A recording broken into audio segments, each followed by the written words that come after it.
It's just wouldn't have tasted good after. You didn't get that win, yeah. Okay, perfect. First thing I want to ask, this is for any of you. Big night at the free throw line, shot above average for the season.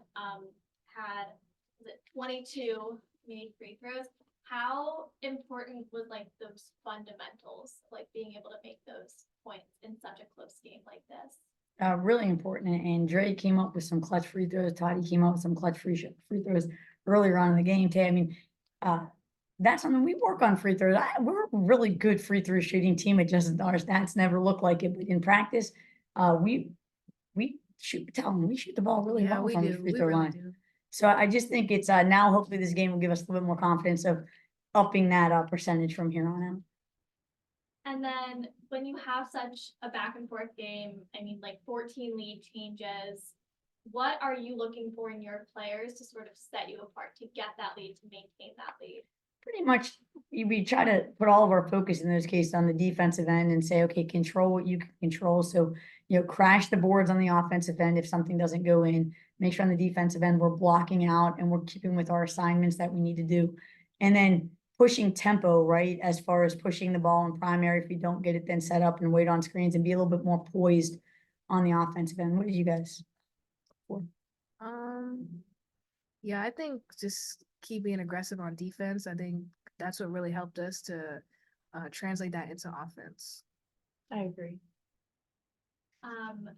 And then third ACC win, 3-3 in ACC play. How important as like the season progresses is getting these conference wins? Important. Yeah, I mean, there is no easy night in the ACC. Wake Forest came in here with a good game plan and played really hard, and I'm proud of our players for gritting it out and getting the W, but there really isn't, from top to bottom, the ACC is so good. So for us, it's just a matter of sticking with the game plan, putting one together that we believe in, and then going out and executing and having confidence in ourselves that no matter what, we're going to be able to step up and play hard on game night. And then last one for me, how fun is it when you have those groups of like little girls teams? I mean, I was sitting next to them, so I heard the shrieking all game. They were chanting, they were dancing. I saw them like run up and getting autographs.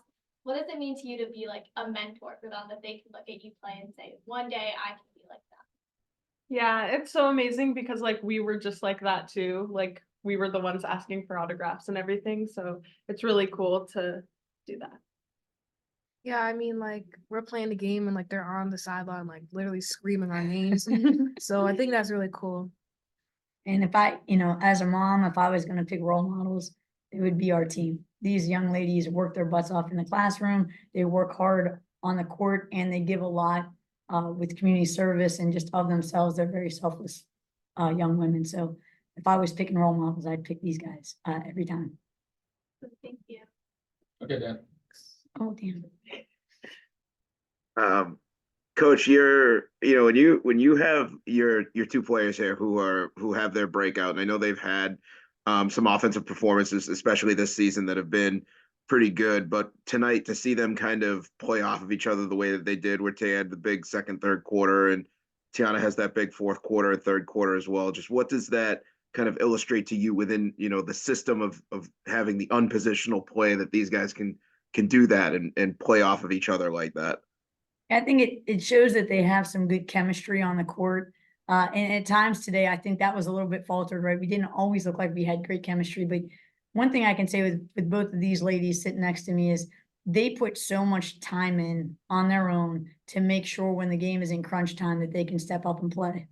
And I'm really proud of that. And I'm glad that hard work shows in these games, because I think when it shows, like, I guarantee you, Toddy's getting ready to like fire it up to go get her next one-on-one session in after practice, and Taya's ready to get back on that gun and make sure she's hitting. Like, when you're reinforced with wins, it makes that hard work feel like it's paying off. So very proud of them for putting in the extra work and then stepping up when we need them. Yeah, you had that big 3-pointer at the end of the third against Pitt, and then tonight you come out and have those and make some big buckets here in the second half. But for you, just what has kind of this game, this little stretch here, kind of, proven to you about your game and what it can be as this team kind of gears up the rest of ACC play? For me, just that confidence is everything. I was kind of on like a little slump in my shooting.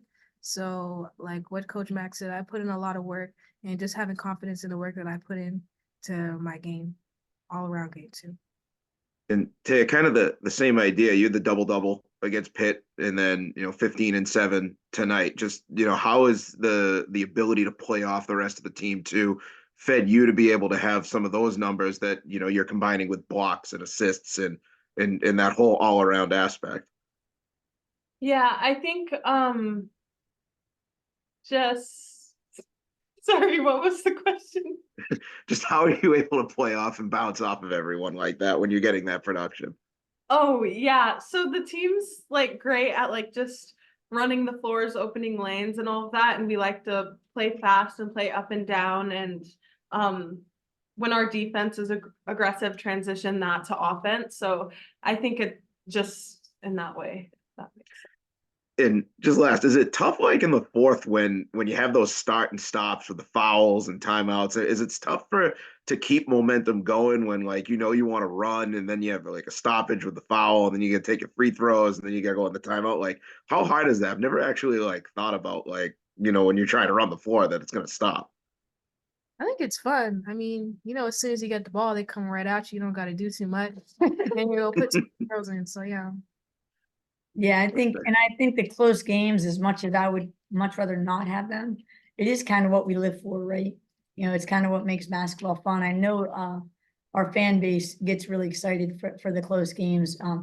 As a coach, I told them, I swear, I told Teya, I feel like her job right now is just to age me.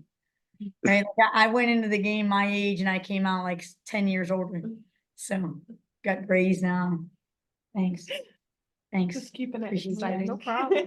But if it's any consolation, great too. But that's Right. yeah. So there's nothing wrong with it. Chase is Right. losing. Thanks, I appreciate it. Congrats on the win. Thank you. Thank you.